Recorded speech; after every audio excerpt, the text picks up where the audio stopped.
ሰላም ሰላም፣ እንዴት ናችሁ? ውድና የተከበራችሁ በመላው ዓለም የምትገኙ ኢትዮጵያውያን እንዲሁም ኤርትራውያን ሻኔ ቤተሰቦች እንዴት ናችሁ? እግዚአብሔር ይመስገን እኔ በጣም ሰላም ነኝ። በያላችሁበት ሰላም፣ ፍቅር፣ ጤና እመኝላችኋለሁ። ፈጣሪ አምላክ ሀገራችንን ሰላም እንዲያደርግልን፣ ህዝባችን እንዲጠብቅልን፣ ሁላችንም በየሃይማኖታችን እንጸልይ እያልኩኝ እንደተለመደው ይህን ቪዲዮ ስትጀምሩ ላይክ፣ ሼር፣ ሰብስክራይብ በማድረግ ሰብስክራይብ ስታደርጉ የደወል ምልክቱን በመጫን ቤተሰብ ትሆኑ ዘንድ በአክብሮት እየጋበዝኩ የተሰማችሁን ሀሳብ አስተያየት በኮሜንት እንድሰጡኝ እያልኩኝ እንግዲህ ሀይሚ እዚህ በፎቶ ላይ በጣም ተክዘ በቃ ኩርፋ ጉንጯን ደግፋ ነው ያለችው።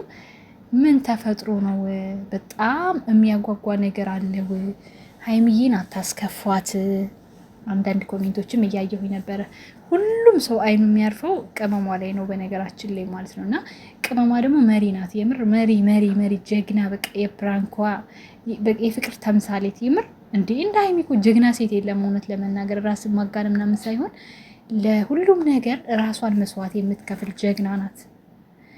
ከአንድ ወንድ ጀርባ አንዲት ጠንካራ ሴት አለች ይባላል እና እንግዲህ ለብሩኬ ጠንካራዋ ሴት ሀይሚ ናት ማለት ነው። እና ሀይሚ እንግዲህ በዛም እያለች በዚህም እያለች በዚህች እድሜያቸው ምርጥ የሚባል ሀብቶችን ነው እያፈሩ የሚገኙት። ፈጣሪ ይባርክላቸው፣ ፈጣሪ ይጨምርላቸው። የብሩኬ የአራቱ ልጆች እናት ማለት ነው። የወደፊት እናት ግን ጨምር አድርጊበት ሀይሚዬ ማለት ነው። አራት እኮ ትንሽ 6 ብታረጊያቸው ደስ ይለኛል። እኔ ማለት 3 ወንድ 3 ሴት የእግዚአብሔር ፍቃድ ተጨምሮበት ማለት ነው። እንደ እግዚአብሔር ፍቃድ የምትላት ነገር ደግሞ በጣም ደስ ትለኛለች። እና ሀይሚዬ ደግሞ በዚህ አጋጣሚ በቃ ሰውነቷ ምልስ ብሎላት ውፍርፍር ብላ ድንቡሽውሽ ብላ ስላይዋ በጣም ደስ ብሎኛል። ለምን አንድ ሰሞን ታውቃላችሁ ብዙ ስጋቶች ስለነበሩባት ውስጧ ላይ በዛ በነበረው በልጁ ማስፈራራት ምናምን ካስታወሳችሁ በዛ ሰሞን በጣም ተጎድታ ነበረ። በዛ ላይ ያመማት ነበረ። ጭንቀት ሲኖር ውስጣችሁ ታውቃላችሁ ብዙ ነገሮች ይኖራሉና በዛ ምክንያት ሰውነቷ በጣም እየቀንሶ ነበረ እና አሁን ላይ ደግሞ እንደምታዩት እንዴት ውፍረት በቃ በነገራችን ላይ ውፍረትን የሚያምርብኝ ማለት ውፍረት ድብልብል ሳይሆን ሙልት ያለ ውፍረት ማለት ፊታችሁ በቃ ፊት ነው ለሰዎች ፊታችሁ ሙልት ሲል የሚያምር ነገር ይኖረዋል። እና ሀይሚዬ እንግዲህ የጤና ይሆንልሽ ማለት ነው። ወፈርሽ እያሉ ኮሜንት ላይ አይቼ ነበር ትናንትና ቪዲዮ ላይ ማለት ነው። እና እንትፍትፍ ብለናል። ይመርብሽ የኔ ቆንጆ አንዴ ከብሩኬ ጋር ሆነሽ እንዴት ነው ማታምሪው የኔ ሸበላዋ ማለት ነው።